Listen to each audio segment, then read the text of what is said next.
I know it's in this cloning pod. You see, with Ian McDiarmid returning to voice the Emperor again for episode 3, I think Filoni is finally connecting the Bad Batch to the sequels. I mean, not only is this chamber here identical to what we see on Exegol in episode 9, but also, let's just say this isn't the first time we've seen female clones on screen. Now, does that mean that Rey is a distant cousin of Omega and Emery? Well, not necessarily, but we'll be answering all of those questions and more when I talk about Project Necromancer in this video today. So reading off of the Wikipedia article for Project Necromancer, it was a project undergoing research led by Dr. Royce Hemlock in the Mount Tantiss facility on Wayland. Galactic Emperor Darth Sidious considered Project Necromancer to be one of great importance to the longevity of the Galactic Empire. During the time of the New Republic, the remnants of the Empire continued to work on the project. Captain Gilad Paleon spoke of the project in a meeting with the Shadow Council. Commandant Brindle Hux was working on the project and discussed its aim to introduce new leadership to Imperial remnants. Now here's the episode 1 overview for the new Bad Batch season, just to get that into your head really quickly so you kind of know where we're at on the timeline. So, with Omega, she steps into a secondary chamber where she is scanned by a scanner system. Once she is kind of in her first routine of being shown what to do at this prison.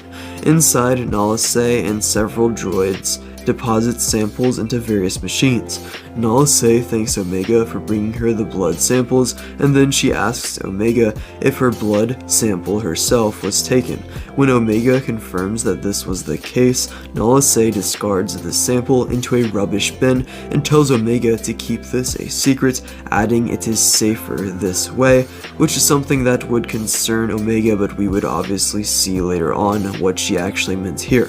When Omega asks about the research, Nala Se responds that it is different from the clone trooper program on Kamino, and when Omega asks why she was brought here, Nala Se reveals that Omega was brought here to ensure her compliance, that being Nala Se's compliance to make sure that she doesn't do anything to ruin their operations. She explains that the Empire seeks the reproduction of a genetic M count, but the experiments on the specimens have yet to reveal the desired results.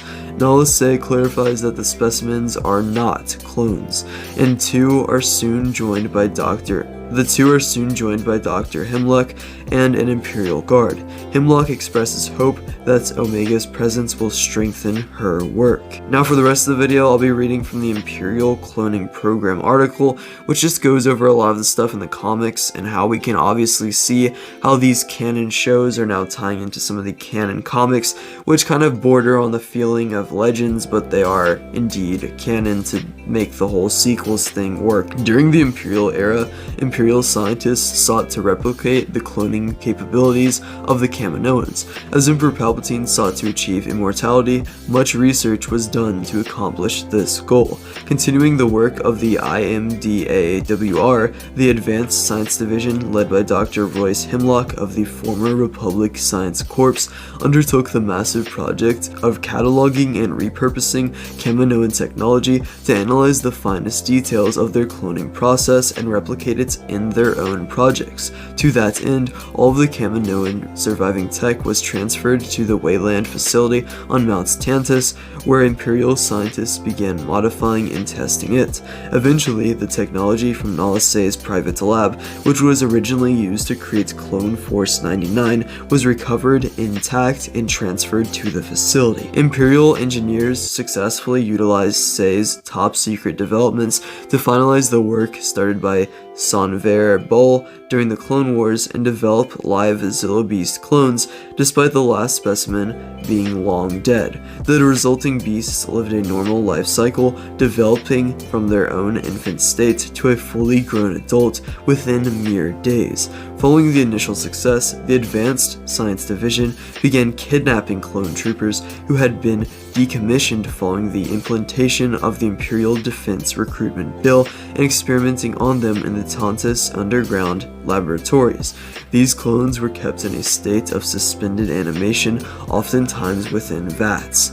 Under the supervision of the Imperial Military Department of Advanced Weapons Research and its Sith scientists, Project Blackwing managed to revive necrotic tissue, transferring dead Imperial stormtroopers into animated corpses before a containment breach resulted in undead troopers' escape. Another project undertaken by the Tarkin Initiative created Hutt clone troopers, which were ultimately rejected for wide-scale use. On the hidden Sith world of Exegol, with the aid of Sith loyalists of the Sith Eternal Cult, a laboratory among a retrofitted, automated, ancient shipyard forges in the Forbidden District was erected for biomedical and genetic engineering research in the hopes of creating a successful strandcast body for Sidious. This research was partly based upon the former Kaminoan technology, cloning technology that is. Additional research was undertaken, resulting in the creation of multiple genetic constructs,